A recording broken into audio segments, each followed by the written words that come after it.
Quick Hits.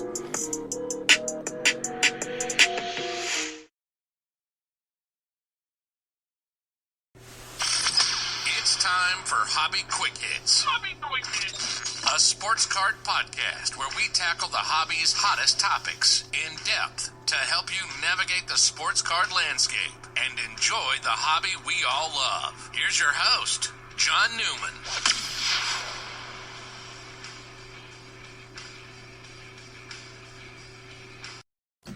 All right, before we start this episode of Hobby Quick Hits, let's hear from our sponsors who make this show possible, Mojo Break.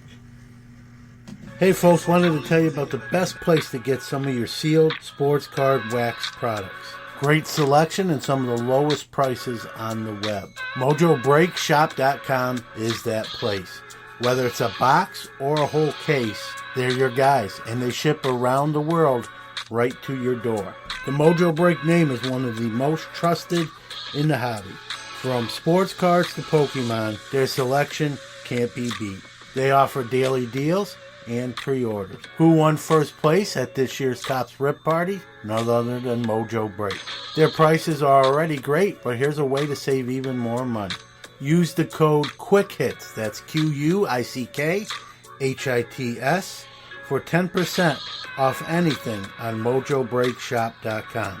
They also have a full-service card shop in Santa Clara, California. So if you're in the area, stop by. They're open 7 days a week, so check them out at MojoBreakShop.com. All right, glad to be back here on our normal Monday time slot, or day, I should say. Last week we released a day early. I don't know, some kind of big news happened. Matter of fact, this episode you're hearing right now was supposed to be released last Monday. And then some news happened with Fanatics, Topps, Major League Baseball, Players Association. Then I went to basketball and soon to be football. And so I put out that episode, just the timing of it had to go first. And so this got bumped a week, but I'm not going to ignore it. And it's something, you know, as someone who tries to do things above board, do things the right way, be fair and honest with people, even if that's telling the truth when the truth is not always good or great or nice. I believe in that. And so I have to address it. It's a big story in its own right. It obviously got bumped because of the Topps Fanatics blockbuster, probably much to the excitement of one of the plaintiffs, if you will, in this matter, and that's PWCC. Couldn't have scripted any better. Kind of took a little bit of the heat off of them. And, we had the whole PWCC auction platform, vault, high-end seller, if you will, and eBay. And eBay making the decision to boot them off the site and citing shill bidding as the reason. Now, before we get into all the details and what's been alleged and all that, I wanna be very transparent. This is not the first time PWCC's been accused of what they're being accused here in 2021. We may remember, if you were in the hobby, back before the 2019 National, the same thing happened then. There were some emails and texts. I went on this very show back then. We were definitely a younger show. And I went on that show and I basically said, allegedly, if this is true, there should be fines, repercussions, maybe even arrests, penalties, and we got to clean that up. And a person from that organization contacted me, wanted to come on the show, and basically categorically denied everything that I said was being alleged. And I said, I believe in equal time. Come on the show. I'll give you all the time you want. We could go 4 hours with you talking for 3. They said they'd think about it. The next day, I was sort of posed sort of a list of questions they wanted to be asked. If you know anything about me, folks, especially now with more experience, more chops under my belt, I don't operate under those terms. If I say something on the show and it's alleged and you want equal time to come on and defend yourself or what's being accused, I believe in that. If someone went on and said something about me and it's not true, I want to be able to go on that show or podcast or whatever and be asked any question and also defend myself. So when those questions, that list of questions that I could ask was given to me, I said, no, no one writes the script for the show. I ask the question. If you are innocent, right, you should be able to answer any questions, right? If I'm innocent, ask me anything. I can explain why it's not the case or how it's untrue. So, needless to say, that interview did not take place. So, let's go to current times. Here it is again, rears its ugly head. However, let's go before the story broke with eBay's decision. That very morning, and this is again before the story broke, very transparent here. Many of these places, and in PWCC's defense, many of these big businesses, corporations, now employ publicists, right? People who kind of handle all their bookings, reach out to shows. I've dealt more with publicists in the last year on this show than ever before, and most of them are wonderful people, very polite, unassuming, just doing their job, and nothing wrong with it. These are big companies that don't have time to do all this stuff, and so they delegate it to a publicist, and it doesn't mean anything either way, good or bad. Some use them, a lot more do, some don't. Whatever, that's the company's decision. So, on the morning before the latest story broke, PWCC's publicist reached out to me. I won't name them, it doesn't matter. And I know they reached out to a lot of shows. It's not just my show, and wanting to come on and talk about some exciting things that were happening at PWCC. I get it. They want to promote. Most people who come on shows want to promote. Nothing wrong with that. That's the nature of the beast. Comes with the territory. And I would love to have them on. And my return answer was, hey, love to have them on, but one or two questions are going to have to be asked about prior alleged indiscretions. They came back and said, we have nothing to say on that front. And I said, well, if the whole interview was obviously not going to be about that. Anyone, if you've listened to this show at any length, I talk about everything. For example, I had Beckett's Jeremy Murray on, a very transparent individual. I asked him some tough things that listeners would want to know answers for, and he was very upfront and answered them. The whole interview wasn't that. We talked about great things, their plans for the National, their new product lines, things coming up the Turnpike, and was a very good conversation.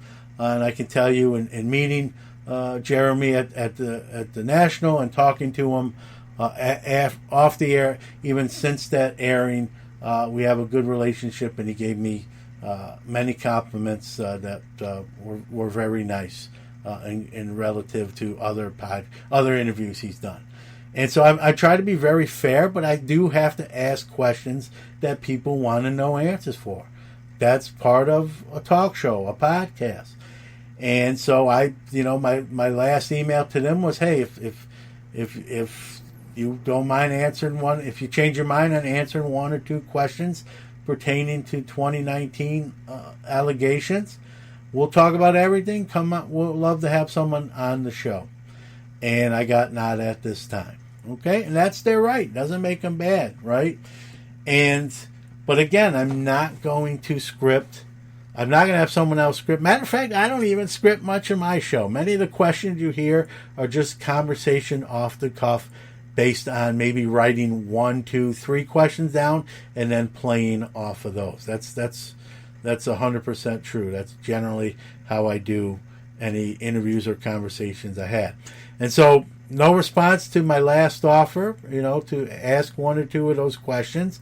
And literally 3 hours later, that eBay story broke. Talk about timing. I didn't email him back and say, hey, I want to come and, I'm not rub salt in the wound. What good does that do? It's pretty middle schoolish. I don't have to do that. But what I do have to do is talk about hobby events and current events. Will I be opinionated? Sure. Will I be fair?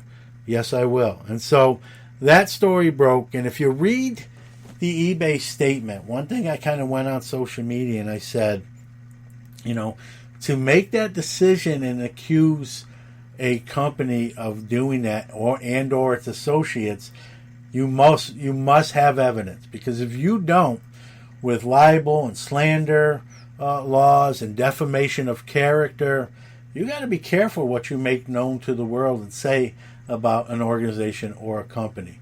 And that was very strongly worded. And I got to imagine, I don't know for sure, but I got to imagine some of eBay's lawyers proofread that. Maybe that wasn't even the first draft. Maybe they redid it a few times until a lawyer finally gave its 2 thumbs up to be released. Again, all speculation. I don't know. But I do work in the corporate world, and I do know how certain things like this do work in general. And so I got to think if they're going to come out with a statement like that, there's got to be some proof in their pudding. Again, track record, right? Track record, I think, speaks volumes, right? We're human, right? People make a mistake. But when you start being accused of making similar mistakes, it might be who you are as a company, who you are as an individual. Okay? I'll just leave it at that. And we've heard some other things. Now, the timing of it in PWCC's defense, and again, I'm trying to be fully transparent and fair here. In PWCC's defense, the timing of this is striking too, because PWCC was about to launch their own platform. If you want to call it direct competition with eBay, I don't really see it that way. I think eBay is the industry leader in auction sales in the hobby. Most eyes are going to be on eBay than any other platform. Golden, PWCC, Heritage, what have you. They're the world's marketplace in auctions. Whether you do business with eBay, you like what they do. Heck, I've been critical on some of their policies too, but you can't take away the title that they've earned, and they've earned it over the course of many years. So, I read things. This hurts eBay more than PWCC. No, I think both parties are going to lose, but I think eBay can afford to lose more than PWCC. I know they just had an auction that was very successful. Kudos to them. They're not going away. Listen, what happened in 2019, right? I was at that national. That was actually my first national. That their setup was eerie, because it was almost like they had like a do not go near them. Like their booth was very not attended, I guess in wrong English to say. There was very few people there around. I remember someone posted a picture with like the staff just kind of sitting there with odd looks on their face. It was, if a picture could tell, a picture could tell 1,000 words. That was it. And I remember even coming on the show like, man, they're going to have a hard time surviving this based on what I saw at the National. Hey, I was wrong. They're not surviving. They were thriving. Now this happens. They're not going away. They're not going out of business. I'm not going to say that again, because they have a stronger presence now, even after that, than they ever did. They're going to still do very well, as evidenced by this past weekend's auction. But, we all have choices as consumers, right? We read reviews, right? Consumer reports, Amazon reviews when we're looking at a product to buy, whether it be a vacuum cleaner or a pool filter, or whatever, right? We read reviews. We read what other people are saying about the company or the individual product. And, those reviews I'm reading, those emails and texts that I have seen, regardless whether you want to argue they're legitimate, fake, whatever, there's just so much evidence they're not going to be someone I do business with. Now, that's also a different level. That's a very high end. I might not be doing business with them, full disclosure anyway. But if I was in that space more, they would not be someone and I'm only speaking for myself here, folks, I would do business with. The timing of eBay's announcement, sure, it's odd. But again, we don't know all the details behind the scenes. Let's play devil's advocate here, right? Who's to say it didn't happen before that and eBay just quietly behind the scenes just warned PWCC, hey, we know you're doing this. Here's your warning. Knock it off. If it happens again, we're booting you from our platform. And then maybe whatever time period it happened again and eBay said, see, well, we told you, you did it again, you're done. Right? We don't know all those details. Those were not in the statement. So there's more wrinkles to the story. Obviously, both companies, at the end of the day, eBay, PWCC, they're both going to survive and thrive in their own right. But again, it comes down to, as a consumer, I have choices to make, based on things I believe, right? We're entitled to our opinions, our beliefs. I have those. You have those. And we have reactions to those, and we make decisions based on those feelings, and I do, and I will. I don't like everything eBay does. That's probably why I don't have everything I have on eBay. I use other platforms as well for certain other things. So I have very little graded cards now on eBay. I use my slabs. So again, in the act of full transparency, I like to be very transparent and honest here. I do that, right? So it's just another one of those stories that's sort of a black eye on the hobby. Now, for every one of these stories, folks, there's 100 good ones. We all know that this hobby is a wonderful, fun experience, or at least it should be for you. And this story is not going to derail my fun or my hobby, but is 3 or 4 years now into content creation. I don't want to say I have to talk about it. I don't have to talk about it. I mean, no gun to my head. But I don't believe in gatekeepers either. I don't think it's any one person. I think collectively, as a hobby, if you do the right things and do things above board and educate and teach and learn, that's in a way being a gatekeeper, an ambassador, an advocate of the hobby. But I had to talk about it. It's a huge story, like it or not. The timing of the Topps Fanatics thing kind of pushed it to the sideline and pushed us back a week even on this very program. Someone asked me who needs who more. Again, both companies are going to survive and thrive, but PWCC would need eBay more than eBay would need PWCC. I think there'll be someone that steps right into that role that PWCC had, just waiting, chomping at the bit to fill that void. And believe me, there will be somebody else to do that. Someone asked me, John, could this be the start of the downfall of the hobby, these kind of negative trust stories? Now, I think the hobby's way too strong for 1 or 2 or even 3 of these stories to be the downfall. Remember, especially with this PWCC case, these are really, really expensive high-end cards that 90% of us don't really partake in for the most part, at least on a regular basis, if you will. And so for most hobbyists, this is just, okay, type of deal. But I've been in this hobby a long time. I feel the urgency to discuss it on the show. If anyone from, full disclosure, if anyone from PWCC or frankly even eBay is listening and doesn't agree with any of my assessments or takes, and you want equal time, I believe in equal time. But I also believe in being able to ask any questions. If I'm giving you equal time, I should be able to ask questions in a respectful and tactful way, not rude. I'm not going to make it personal. I'm not going to name call you. I'm going to just ask you, hey, this is being reported. What say you? What about this email? What about this text? How did that happen? Respectful, non-confrontational, direct questions. And if you're innocent, you should be able to answer them. And I'll give you, I don't care if that person comes on and wants to take 2 hours and take 2 hours answering them. If I got to do 2-part show or 3-part show or just make one big long show, so be it. I believe in equal time. If someone says something about me, I want to be able to, and it's not true, I like to be able to defend myself. I believe in that. I was raised that way.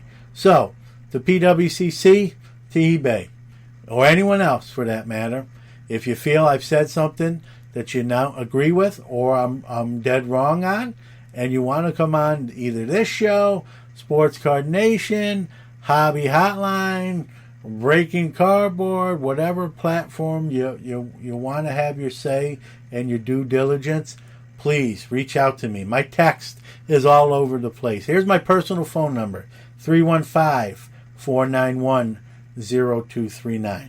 You can text me. You can call me. We can set it up. I'm very fair. I pride myself on that. Well, that's a good point to wrap up today's show. I'll just say this. A lot of great places out there, organizations, businesses. Do your due diligence, be careful, and enjoy the hobby. We'll see you Friday on Sports Card Nation, and we'll see you a week from now on another Hobby Quick Hits. Thanks, everyone. Take care. All right, thank you for listening to another episode of Hobby Quick Hits. Want to give out our social media, starting with our website, which is www.sportscardnationpodcast.com. Facebook, you can follow us at www.facebook.com/sportscardnationpodcast/. Twitter, we are at SportsCardNati1, so it's SportsCard NATI1.